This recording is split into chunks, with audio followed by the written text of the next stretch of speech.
Hello, everyone, and happy holidays. We are bringing you a special year-end report from the RPOA, the Rental Property Owners Association. We have a few bits of news to share with you, but the biggest bit of news is we have a new executive director. And Erika Farley is with me today.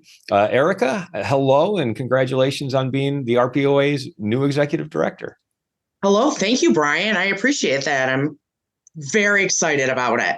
You were our legislative affairs, or what were you? And then you kind of got promoted to executive director. So I was the director of governmental affairs since June of this year. Erika, tell our audience a little bit about yourself. Thanks, Brian. I am right here from Michigan, born and bred.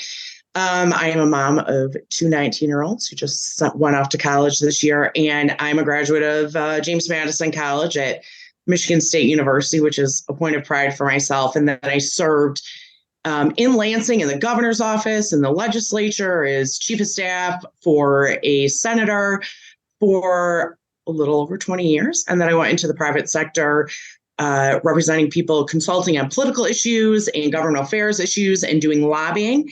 And then I came to the RPOA. You were going to fill us in for our special year-end update. There's been some legislation in the Lansing area about housing and rent control and things like that, lead testing.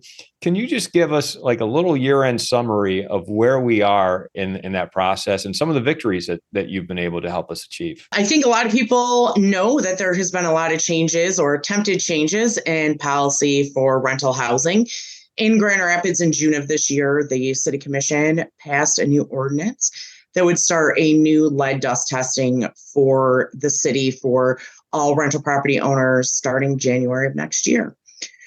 We stayed in contact with the city, and after doing our due diligence, found out that what the city was asking of lead inspectors did not coordinate with what the state wanted. And after some discussions there, the City Commission voted last week to delay that implementation by 90 days. So we're looking at a April 1 implementation, assuming there can be some sort of resolution with the state, but we're going to continue to work with the city on that. So that was a great victory, pushing that off with the city. That was our main goal, was to talk about what that looks like and how that actually was going to work.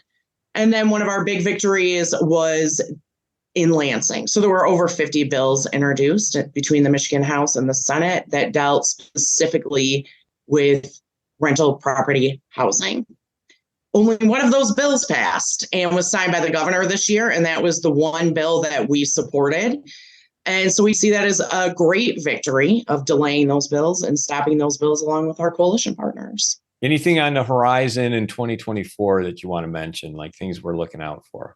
So as we move into 2024, it is an election year, so things will be getting even more interesting. But now is not the time to take our foot off the gas because legislative sessions are 2 years, as is the city commission session.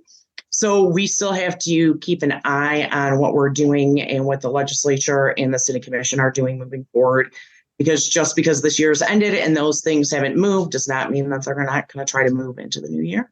So we're going to keep doing what we're doing to protect our members, protect the industry. Erika, it's really great to have you at the helm of the ship now and really helping us push off some of this legislation that is adverse to rental property owners and real estate investors.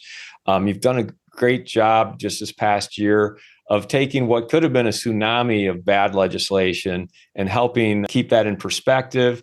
And here at the end of the year, it really didn't turn out to be as bad as everyone anticipated. So thank you for that. Much better. Thank you, Brian. And thank you to the board and to our membership for supporting me and giving me this opportunity. I'm super excited about what the RPOA is going to be doing in the future and expanding it and making sure that we're serving our members to the very best of our ability. And speaking of what the RPOA is doing in the future, we should also mention that our RPOA annual conference, our Midwest REI conference, is coming up in February 22nd and 23rd. This is coming out right at the end of 2023. And it bears mentioning that if you go to our website right now, MidwestREIConference.com, you can learn more about the upcoming conference and you can still get the early bird discounts. And that's Yes. important because prices are going to go up January 1st. Those of you who know about our annual conference, it's always a must attend. Those of you who want to find out more, you can go to midwestreiconference.com. The early bird discount is in effect until the end of 2023, but January 1st, prices increase. So check it out now. Make sure you get your discount. We look forward to seeing you in February. Erika, I know you're going to be there. I'm going to be there, of course. So it's always a great time. Happy holidays, everyone. Erika, thank you. Happy holidays to you. And we'll see you all in 2024. Thank you, Brian. Happy holidays.